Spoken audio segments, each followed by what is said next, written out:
When I imitate Biden, who can't find the stairs ever. You know, you have so many stairs in there. You got one there, you got ramps, you got everything. Here you only have 2 or 3 stairs. Sometimes you have 6, 7 stairs. The craziest thing, what a waste of money. My father would say, what the hell are they doing? All you need is 1 stair. But for Biden, you need many.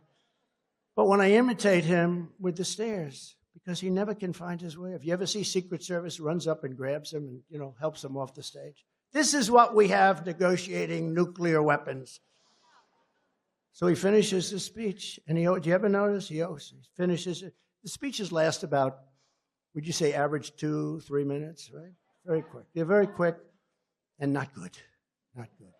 But the press gives him good marks. I remember when he made such a bad State of the Union speech. Everything was stumbling, mumbling. He didn't know what the hell he was doing. And I said, I'm going to watch CNN, MSDNC to find out what they say, because that was one of the worst speeches. They said, not since FDR has there been a speech so magnificently delivered. I'm telling you, I've never, ever forgotten it. Not since FDR. I said, it's impossible. They're fake. They're terrible. But you know what? When he goes, and he always points, he goes like this. Thank you.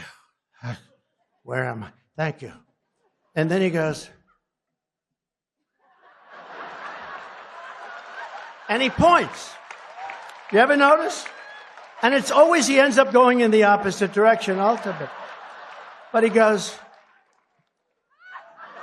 and then sometimes he trips over the machine. And then we don't have it here. But if there's a wall behind him, he ends up walking into the wall.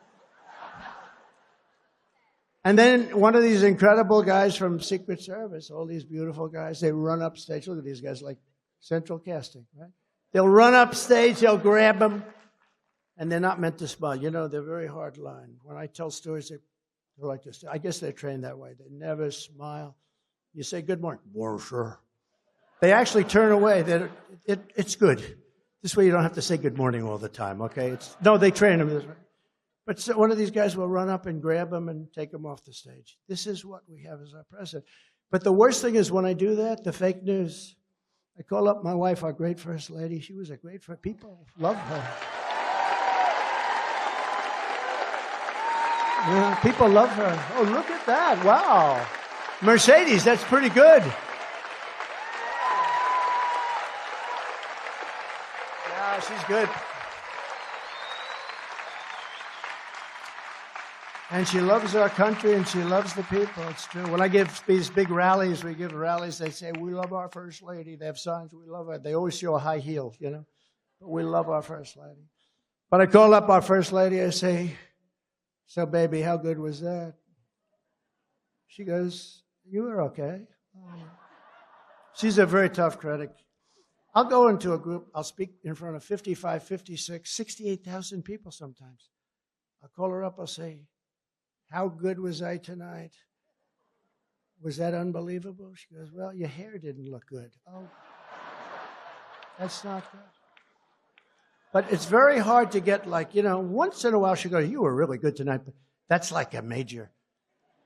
But I said, in this case, I said, how good was that tonight?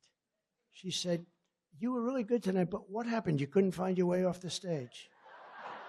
Because the fake news said Donald Trump couldn't find his way off the stage.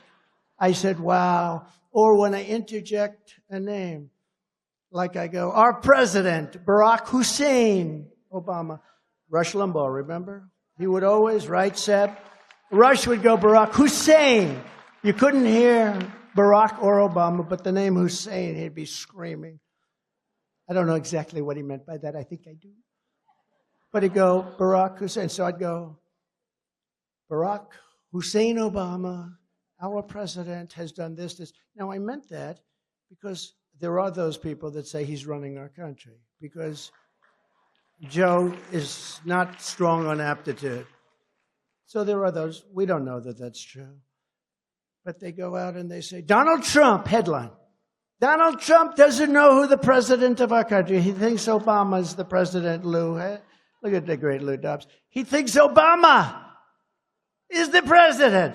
So when I'm sarcastic, because I'm sort of a sarcastic guy. I find humor in sarcasm, but it's very dangerous to do because they take it very seriously. But it's a very serious subject because of what happened. To finish the first story, what happened? Hey, by the way, isn't this better than reading off a frickin' teleprompter? Right?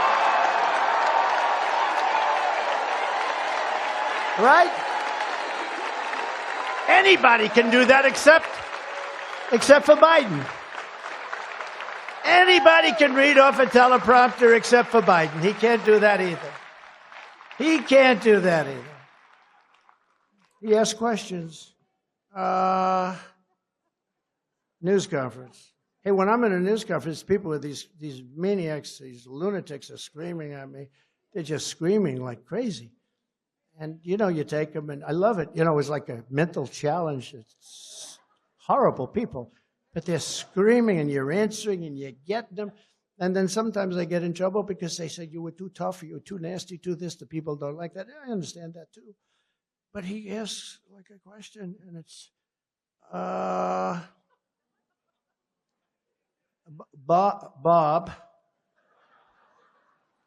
from NBC. Okay. Mr. President, sir, we just wanted to know, are you feeling well, and was everything good? And did you have ice cream today? Then he picks up the paper, and he reads the answer. Yes, it was vanilla. No, but they ask him questions and they give him an answer. That never happened to me, right? I walk out there and it's like a free-for-all. But it's a sad thing.